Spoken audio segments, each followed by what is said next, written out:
And the floor is yours, Fredrik. Good to have you here. Thank you very much. I'm honored to be here.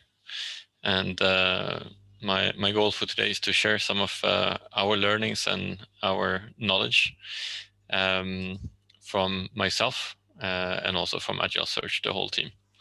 So my name is Fredrik Raynal. I'm one of two co-founders of Agile Search. I've been working with recruitment in tech for the past 15 years. Mostly, of course, technical roles, but also other roles such as business developers, sales managers, and operations managers as well. We started Agile Search 11 years ago with the ambition to build one of the best tech recruitment agencies in the Nordics, which is a status that we feel that we've achieved for the past 3-4 years. And some of our guiding principles is, of course, to work according to an agile way with short iteration cycles, and also to work according to a lean philosophy. So we constantly strive to cut out any waste from our processes so that we can focus on the activities that provide the most value for our clients and also for our candidates. Today I'm going to cover a few topics. First of all, we're going to discuss a little bit about understanding your needs. Then we'll be touching upon the requirements profile, writing the job ad, looking at how to distribute the job ad, how to search for potential candidates, and then also how to work around the selection and interviewing. At the end of the session, we'll have a question and answer session of about 10 to 15 minutes. So if you have any questions, feel free to ask them then. But if it's something that you're afraid that you might forget about, feel free to ask me during the presentation as well. So let's get started. The first question you need to answer is, why do we need to recruit? And some good questions to look at here is, how does our team look today? Who's responsible for what? And here it can be quite useful to also draw it to get a good understanding of what everyone is doing. Then it's good to think about what our strengths are within the team today. What are our weaknesses? To better understand the kind of profile that you're looking for in order to mend some of your current weaknesses. This is going to help you define what you're looking for in terms of profile. But of course, if you're a startup or if you're a team that's just starting out to work together, you might have some needs that are more specific in the short term, but your needs might evolve in the mid to long term. So it's also good to keep that in mind while you start to think about who are you going to recruit. So some questions that are good to look at is how you want the team to look like in 2 years' time, who is going to be responsible for what, and does anyone have these competencies internally today? What are the skills that are critical for the team in the short term as well as in the long term? There can be a difference between hard and soft skills, of course. So hard skills are typically, for example, development skills or financial skills, and the soft skills are more on the personality side, as in who is good at making things happen, who is good at making sure that everyone's feeling good in the team, etc. It's good to think about the hard skills that the person must have in order to be able to come into the role and perform. And also have a list of the good to have skills. So these are skills that are going to help you select between 2 or 3 candidates who have the must have skills, but who could all fit, so to say, to do the work, but help you qualify in between those. And of course, another important question to ask here is if you know anyone in your network that could potentially fit the profile.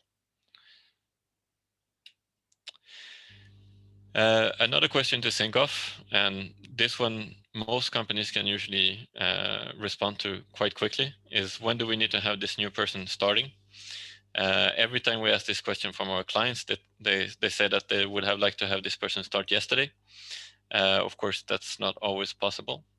So this is more as a reminder for you to think of ahead of time, because quite often companies underestimate the amount of time that it takes to have the person on the spot working in their position. Because you need to think about usually 1 to 2 months just to do the recruitment, and then in Sweden about 3 months for the person to be free of their resignation period. So 4 to 5 months, I think, is a minimum to think of when you're thinking about recruiting someone else to the team. Then it's also good to think about who is going to do what during the recruitment process. So here I think it's good to have someone who's overall responsible for the recruitment, but of course also make sure to map out who's going to do which step in the process, because you will be getting the best results if you are cooperating around the recruitment. And in order to have a smooth process, it's important to know who is responsible for what, and when you're going to need these person's time so that you can run the process efficiently.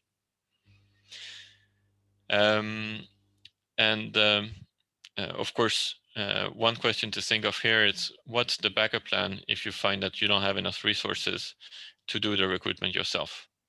When you're building a startup, you have a team of 3 to 5 people.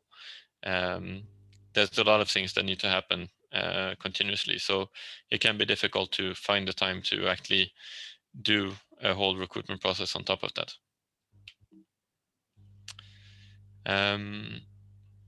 So here are some major motivational drivers for candidates that are good for you to be aware of.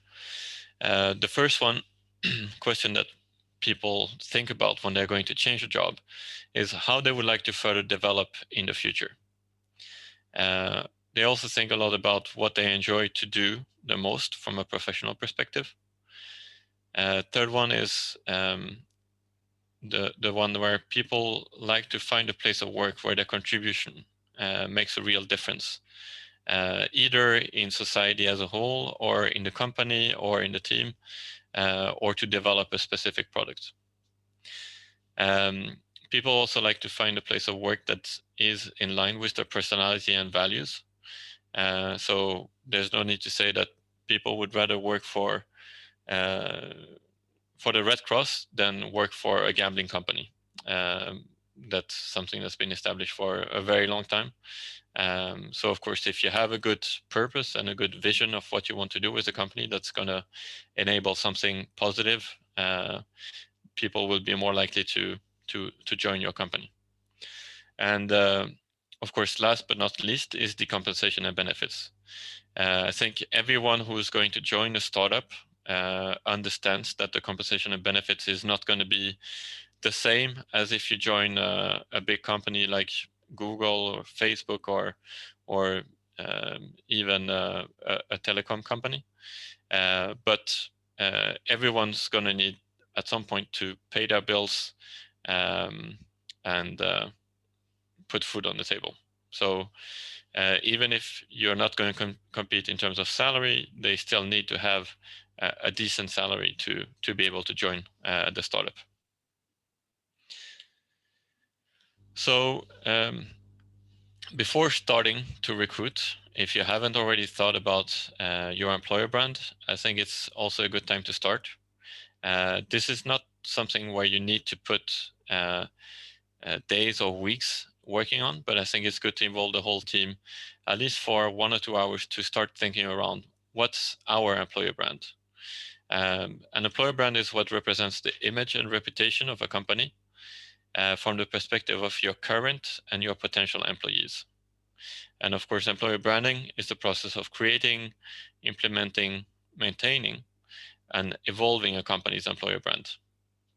And it's also something that's going to support your efforts to promote the brand, to define groups of talents that you need to hire. So in order to find out what your employer brand is, you need to look at what your employer value proposition is.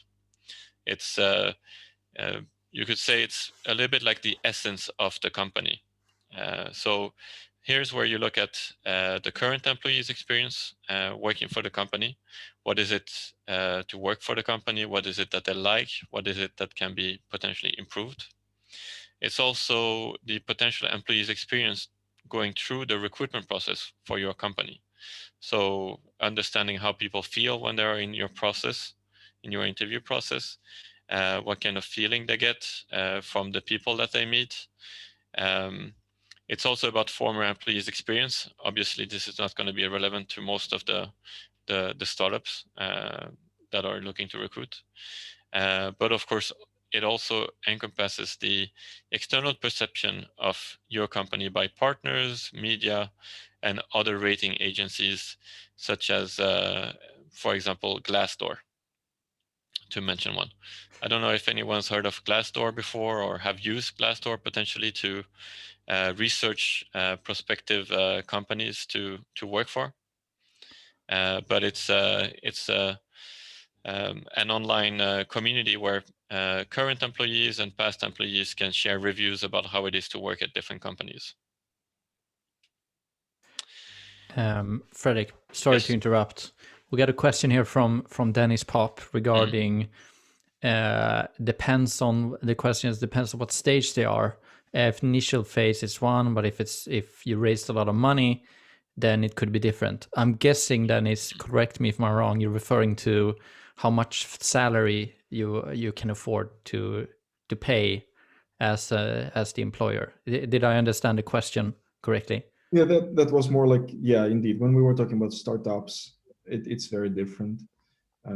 Some of startups would be like very early, where you basically financing yourself from your like own pocket, or if you have raised a round, if you're more mature, then you could actually pay decent salary and hire top employees from the market.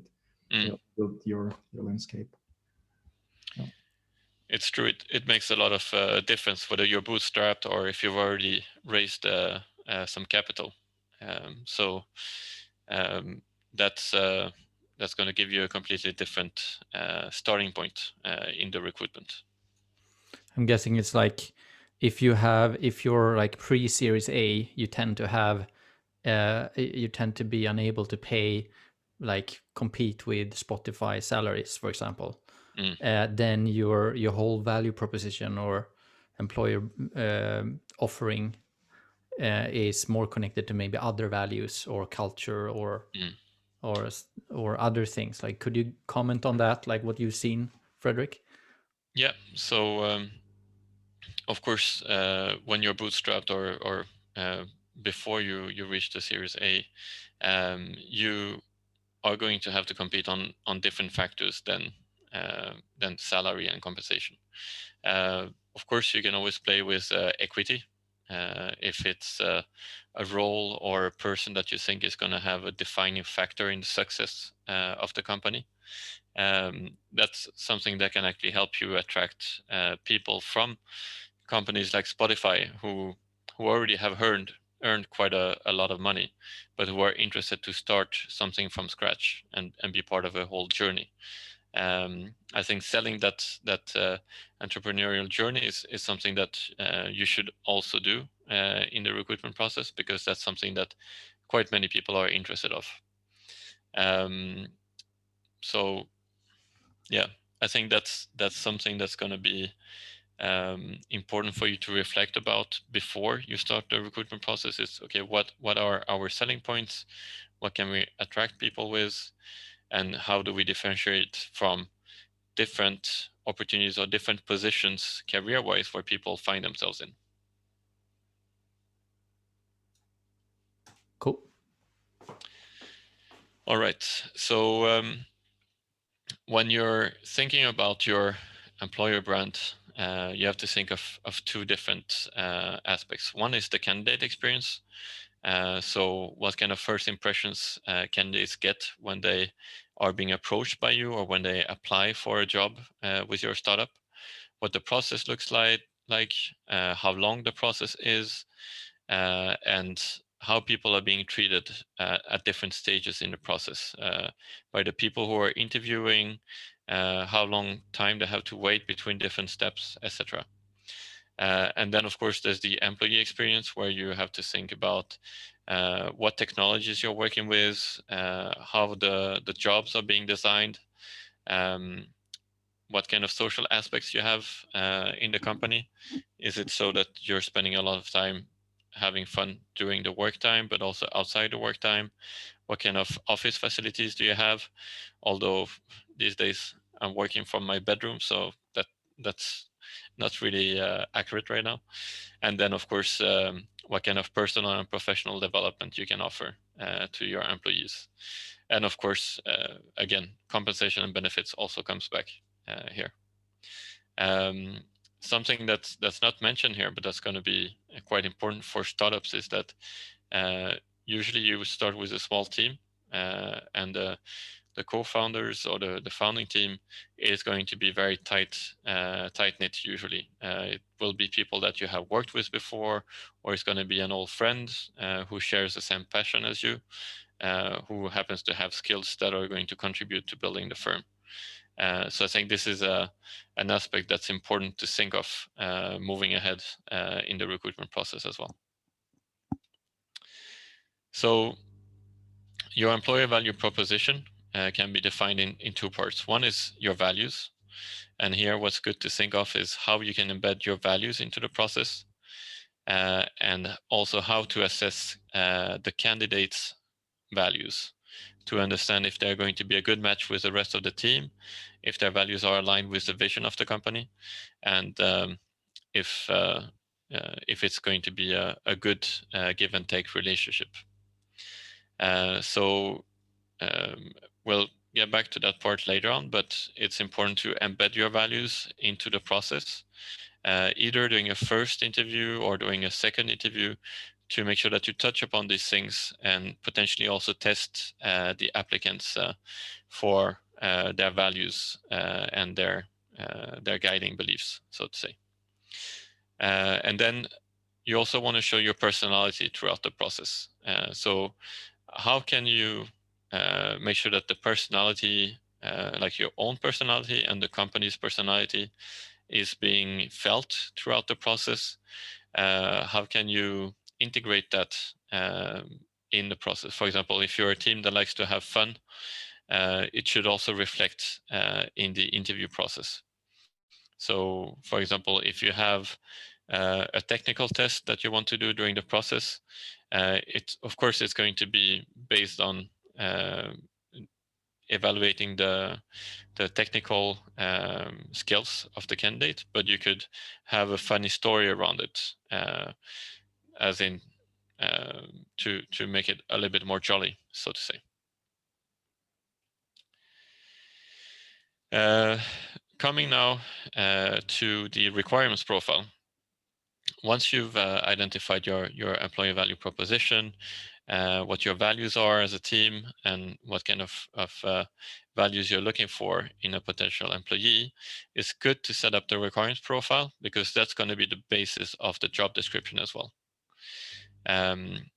It's also going to help you shape the candidate experience throughout the process and make sure that the people who apply to the job in the first place and the people that you take forward into the process, so whose time you're consuming, are people who are much more likely to end up as your employee in the end of the day. It's also going to help you to save a lot of your own time knowing exactly what you're looking for. So when you're writing the job ad, you want to differentiate yourself from the competition. You want to be able to give a transparent and honest picture of your startup and the role. You want to give the chance to people to understand who the team is that they will be working with, of course, what the company does, and what role this person is going to bring to the company, and how the person is going to fit in the team. You should, of course, mention the must-have skills. Those are extremely important to have in the job ad. But what I would recommend is to avoid having a list of 20 or 25 different skills that you want people to have coming into the role, because that's just going to scare off candidates who would be very good at doing the job, but who don't have all the 25 skills. And this is very specific when it comes to attracting female candidates, because women tend to only apply for jobs when they feel that they can tick off all of the skills that are listed in a job ad, whereas men apply even if they just have a few of the skills mentioned in a job ad. So if you want to have a good gender balance, this is going to be an essential part of your job ad writing. And it's, of course, also important to be very clear with the company's challenges and the company culture. So once you have the job ad, it's going to be about distributing the job ad and also potentially starting to actively search for candidates. So doing this, you want to post your job ad on relevant channels. You want to leverage your own network, and you want to do your own research and contacting. So you can publish your job ad to different sites depending on what kind of skills you're looking for. Either you can do that through your applicant tracking system, which is essentially a CRM database for your candidates, or you can publish it directly to different sites. We always recommend that our clients publish the jobs to Arbetsförmedlingen or whatever government-run job portals you have in your country. This is to make sure that you would comply with the local guidelines, and also to enable you to, if there's a need and an opportunity, you would be able to apply for a work visa for a person that would be requiring a job visa. Sorry, Fred. So if I am interested, if someone applies, yes, that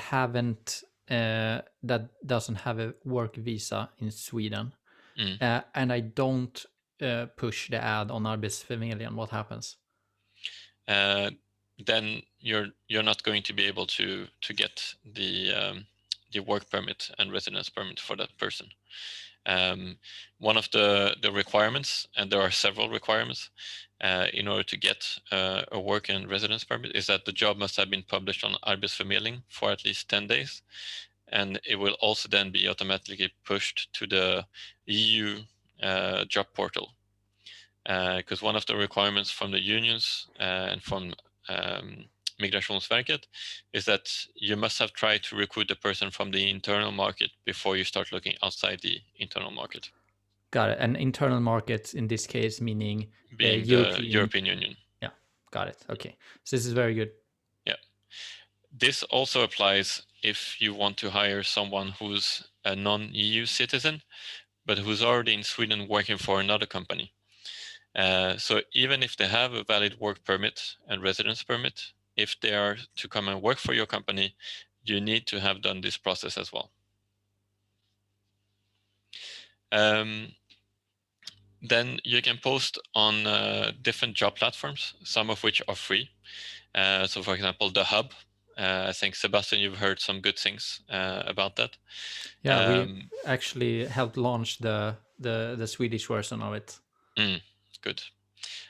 You can also put it up on Indeed. You can make sure to contact Indeed so that they would automatically republish all of the jobs that come out on your website. You can also publish it on Glassdoor. Once again, if you create your company profile there, you can then connect your jobs to that. And it will also be and can also be pushed to your LinkedIn company page. So it would show there, if someone is curious to know more about your company, they would come to your company profile, they would see the open jobs that you have. Then there are role-specific sites. For example, if you're looking for developers, Stack Overflow would be a good source of a good network to post your jobs in, as well as GitHub. If you're looking for people who are more on the design or UX, UI side, Behance will be a good platform. And of course, if you're more into marketing or sales or operations, LinkedIn would be a very good alternative. There's different pricings for these different sites, and there are different options on what you can do on these sites. So on Stack Overflow, for example, you can post a single job, or then you can build a career page. Of course, building a career page there is going to be more expensive. So maybe that's not what you need to do at the very start of your entrepreneurial journey. Also, something that's very important and that a vast majority of startups do at the beginning is that they recruit from their own network. And here people often think about their first connections, but it doesn't have to be only about your first connections. It can also be about friends of friends who might be interested to join a startup, who might have the skills that you're looking for. And I think here the rule of thumb is to not be afraid to ask people that you know if they know someone who would be a good fit for the position that you're trying to recruit for.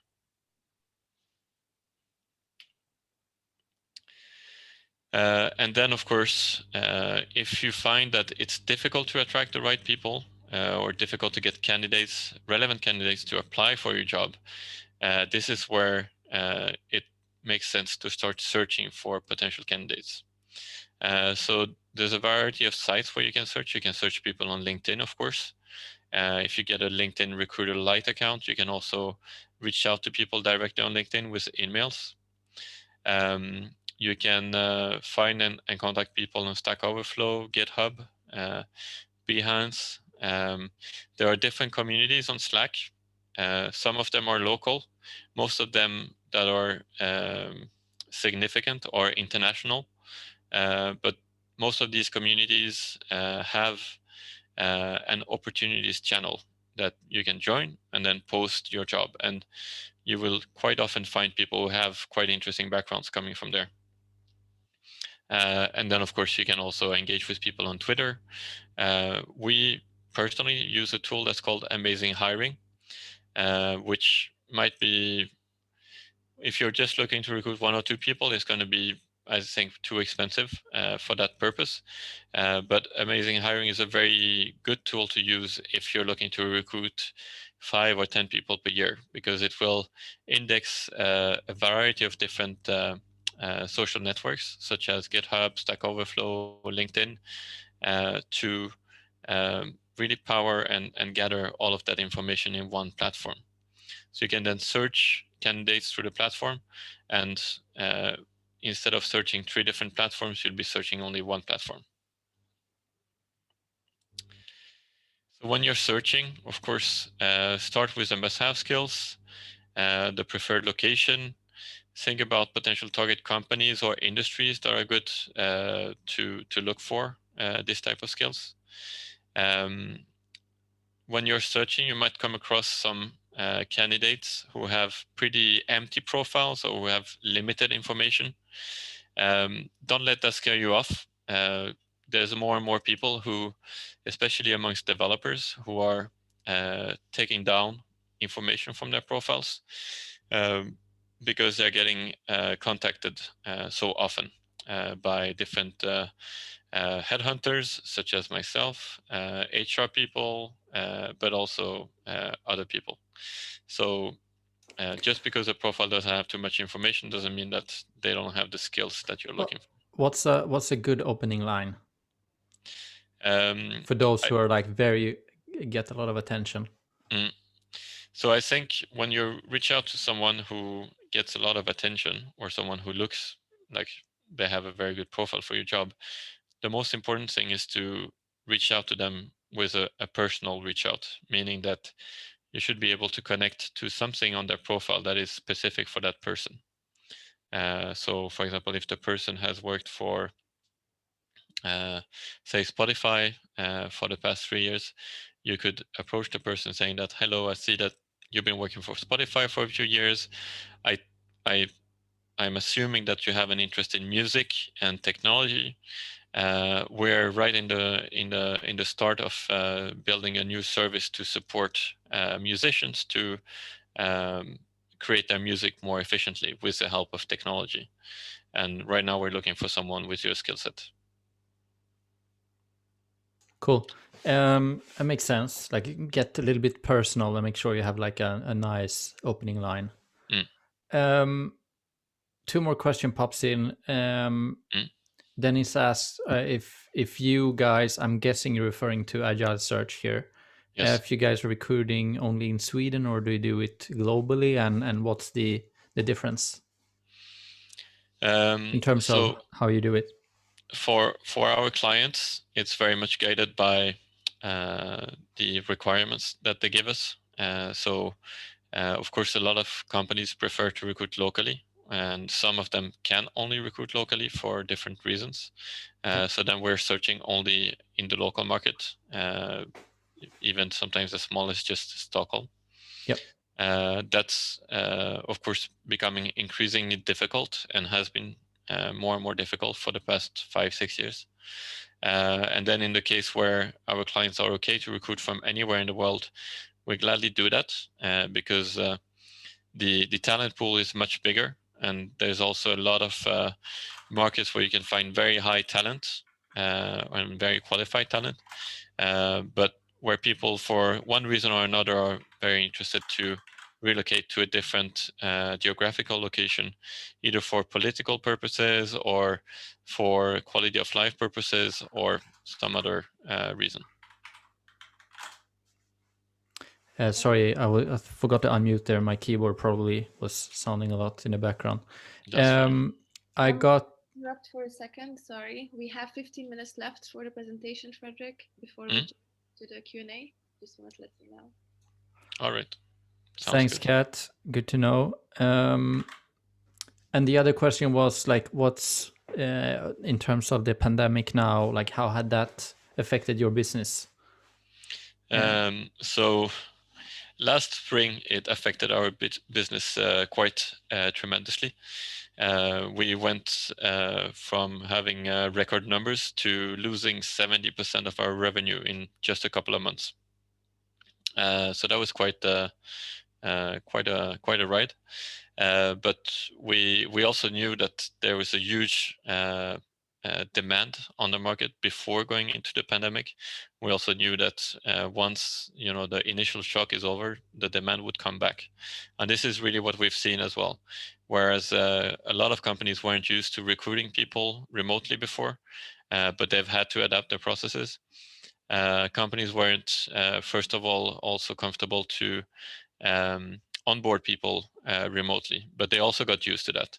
So once those hurdles were gone, it's actually helped us to get back to the same demand levels as before, and also help companies to actually widen the way that they look at their talent acquisition. So some companies are looking to and are more open to recruit people from abroad than they were before, with, of course, certain adjustments to make right now because of COVID still. And some companies even start to hire people in different countries and not even expect them to come and work in Sweden eventually, because they see that they can collaborate very well even if they don't sit in the same office or in the same country. And do you see that as a trend? Absolutely. It's a very strong trend. Yeah, cool. What's the okay, two more questions here. How do you make money? What's your business model? And how big is the full remote becoming in Sweden? I'm not 100% sure I understand question number 2. Sebastian, do you want to elaborate? Yeah, no, but I know several startups in London, for example, with really a full remote philosophy. So some of them have a tiny office just for the sake of having one, but have basically like 80% plus of their employees fully remote. And I haven't seen or met any companies in Sweden yet having that strong philosophy. Mapillary maybe a little bit, but and they were quite early with that. But yeah, just curious, because in London, definitely we see that it's becoming like super, almost trendy, so to say. So I've heard about a few companies doing it before COVID. I think more are going to jump on the train now as well. But exactly how strong the trend is going to be is of course impossible for me to say. As to our business model, we generally take a percentage of the yearly salary of the candidates that we recruit for our clients, or then we work as recruitment consultants, where we work for a period of a few months, and where our consultants are working on an hourly fee, like a consultant would. I think that we can also in the Q&A maybe cover a little bit more of like if someone needs those questions to be a little bit elaborated, but not sure how many slides you have left. But I have about 10 slides left. Okay, so I don't know how many minutes we have left now, but I'm guessing we need to speed things up. Speed up a little bit. Yeah.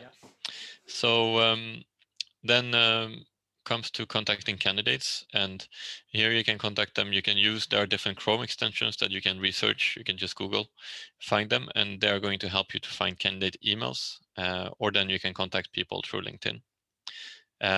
Keep your message personal, and of course track your contacts in the applicant tracking system.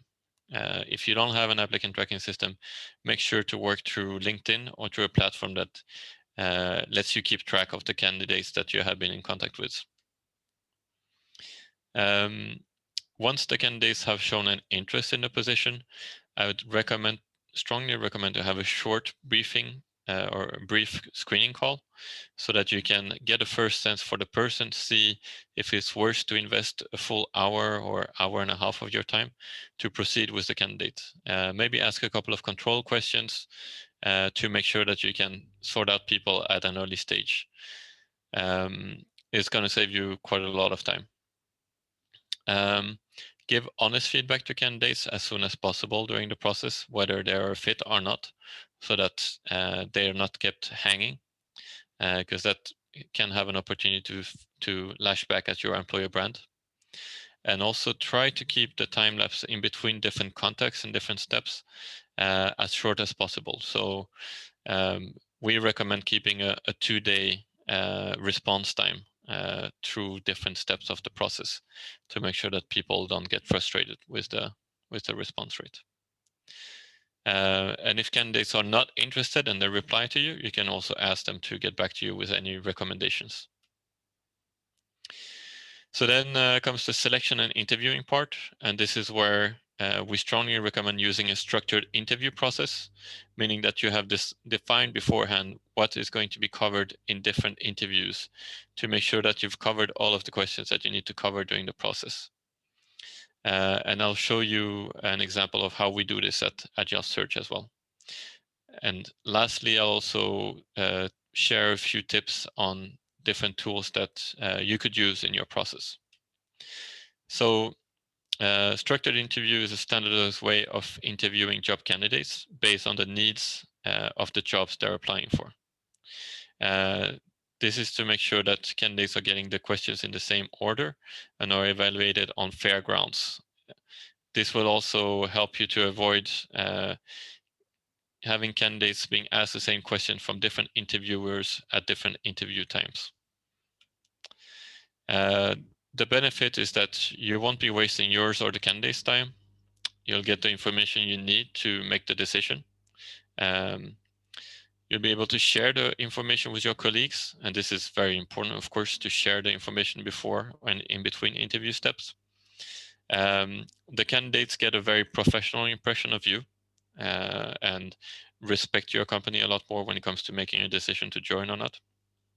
And most importantly, you take out the gut feeling factor out of the equation. This is how our recruitment process looks like typically. So we've split it up into 3 sprints. The first 2 sprints being 14 days long, where we first start by setting up the profile, the job description. We search for candidates, we contact them, and we have the initial screening. In the second sprint, we do the interviews. If we're collaborating with a client, we also do the client-side interviews. And we follow up with the candidates and the client to make sure that everything is working as good as possible. And then there's the last sprint, which is essentially the pre-closing and decision-making sprint, where you get back to candidates with an offer, you check their references, and decide jointly whether you should continue or not in the process, or start working together, essentially. So how our internal hiring process looks like is that we, once we have the applicants come in, we do the CV screening. We select which ones we should be moving forward with. We have a telephone screening, and then this is when it's not Corona times, of course, face-to-face meeting at our office when possible. When it's not possible, we always have a video face-to-face interview, so we can get a feel also for how the person behaves, if the person feels comfortable and is looking into the camera rather than maybe doing some research on Google at the same time as they're answering questions. Then we have the technical test or the work assignment that we give out to candidates to see and test the skills that are most essential for the work. And this is then followed by a deeper interview that is focused on the technical or the work assignment that they've done, which we often also combine with a value-based interview. We find that if we take a little bit more time, around 1.5 hours, we can cover both the task and the test and the value-based interview. This can be done before or after sending a general mental ability test and the personality test. This will either confirm the impressions that you've got through the value-based interview, or then be a base for you to discuss around when you have the value-based interview.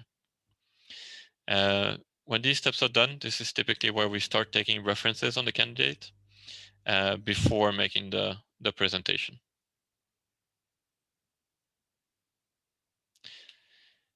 We have yes. 4 minutes left, so if we can maybe start wrapping it up so we can move to the Q&A. Yeah.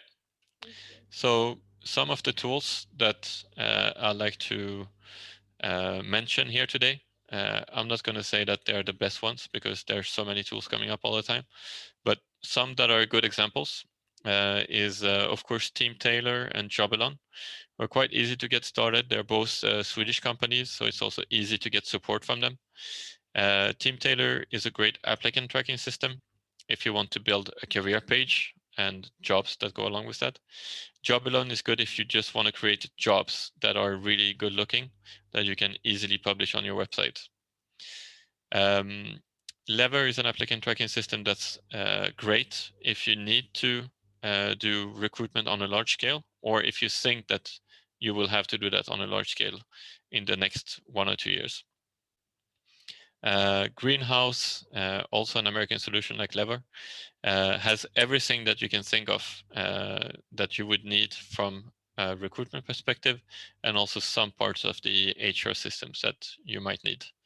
It's much more complex, it's much more expensive, but if you have the funds, it could be an interesting option to look at as well. Then to advertise, you could use Stack Overflow, LinkedIn, Block-a-Job, The Hub, and of course OMS. There are other solutions as well that are specific to Sweden that are worth exploring. I can potentially share some information about that as well if you're interested. And then some tools for personality testing. We personally like to use a tool called Assessment Engine. It gives us a very good report on the candidates' values and personality, as well as their general mental ability. It's quite easy to use as a standalone as well.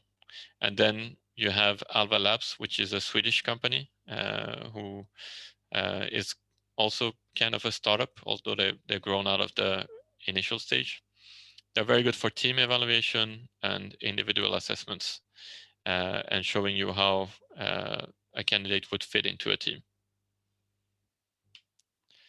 And if you want to test tech talent and their skills, you could use, there's again a lot of platforms. We like to use Catis. It's very easy and gives you a clear report, even for someone who is not a developer. We previously also used Codility and DevSkiller with some good results, but they sell typically packages where you need to purchase 20 or 30 or 50 tests at a time. So it's going to be more expensive, and you're going to be a little bit more tied up to the tool than if you use Catis, for example. So that's it from me. My contact details are here. They will be shared in the presentation later on. And I'll put this beautiful QR code here so you can share some feedback about the presentation. And I think now we're open for questions. Yeah, thank you so much, Fredrik. You're welcome. Good to have you here. And everyone who's been listening, please pick up your phone, scan the QR code. It's really a really short survey. It will help us improve this workshop series and provide good feedback for us to know what to do, what to improve, and so on. So appreciate that. I'm gonna start. I want to jump in with my first question, which is a very common one. If I'm allowed to go ahead before, while we're talking, feel free at any time, anyone who's listening, to write your questions in the chat or unmute and just jump into the conversation. So my question was regarding hiring versus outsourcing. This is a very common question, and I've seen so many companies who go for outsourcing, but it crashes and burns. It doesn't work. Like when should you hire? When should you do outsourcing? And if you choose outsourcing, should you go for a dev shop or like an individual freelance consultant? Like, please share a couple of thoughts around that. Yeah. So first of all, hire or outsource. I think if you can commit to something in the long term and it's a role that you're definitely going to need also in the long term, you should look to hire someone. If you're short of time and you need to get started before you can have someone in place, I would recommend taking in a subcontractor for that specific role so that you don't stop the whole development of the startup. Then if you're thinking about, for example, recruiting a development team of your own or outsourcing the development work to an external partner, I think you have to think about, okay, how do you want to develop this? How sure are you that you're going to get the funding? If you're developing a beta version of a service, maybe it's best to have an external partner develop a solution for you.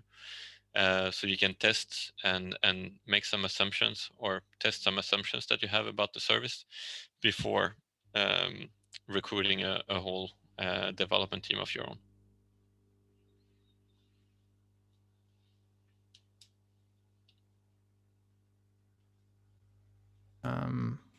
Sorry, I was on mute.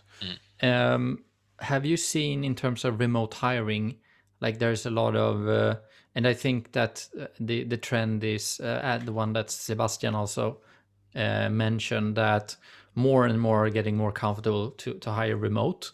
But being remote also creates a lot of areas for confusion and culture gaps and inexperienced people working with tools they might not be used to in the past. Like what have you seen in terms of like this extreme growth of remote hiring type of structure?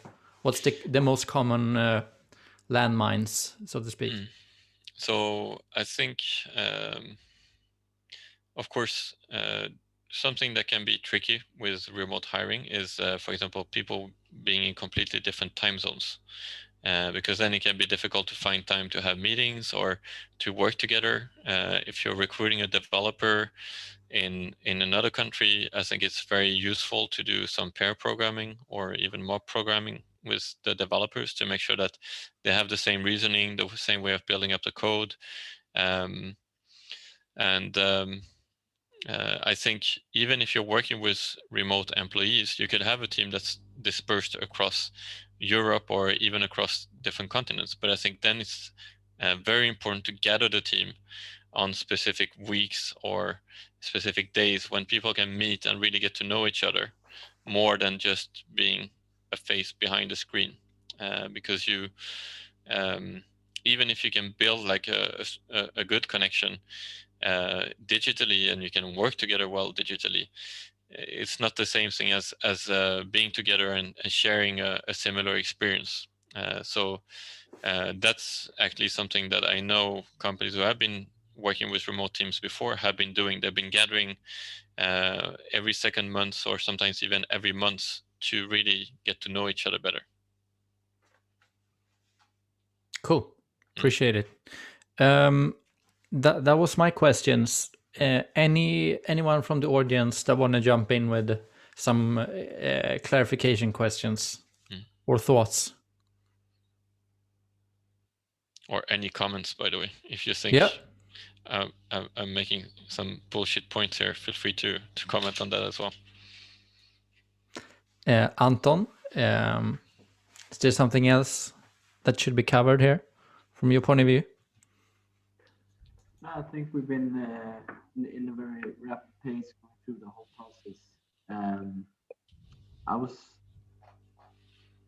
Here we have a question actually from Jonathan, a colleague of mine, who asking if you have any special advice on how to attract senior developers compared to junior ones. You'd have that.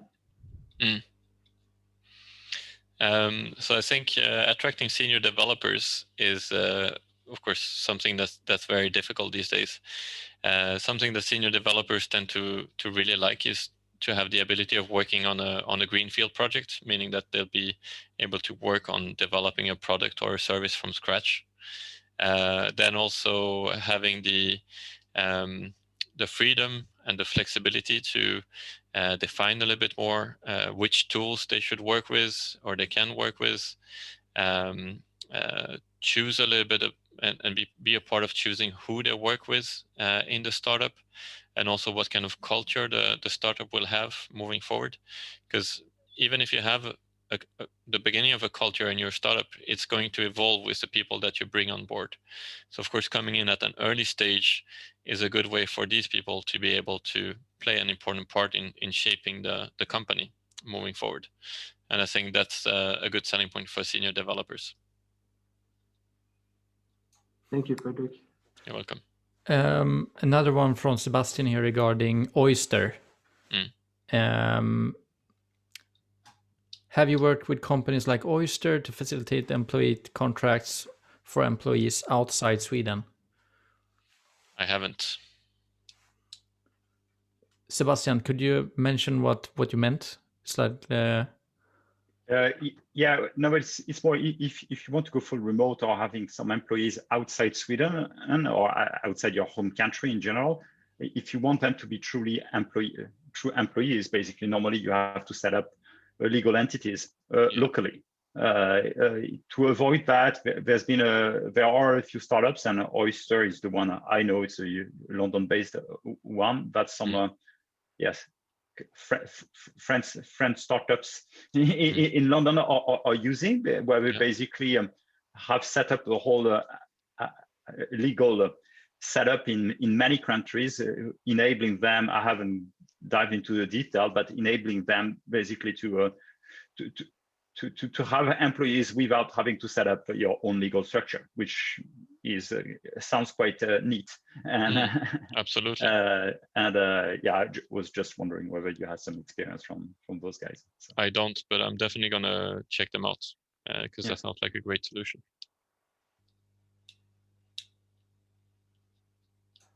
Cool. With that note, Katrin, I guess we're out of time as well. Yes, we are. Fredrik, really appreciate you coming in and sharing some thoughts. We'll share the presentation afterwards, and feel free to reach out to Fredrik at any time. And Absolutely. don't forget to give us some feedback on scan the QR code. It will take 2 minutes out of your life and give us a lifetime of value. So please do that, everyone. Yeah, thanks so much for joining in, everyone. Catherine, thank you for very much. Everything in the background. Everyone have a good day now. Take care. Bye-bye. Bye. Bye-bye. Thanks.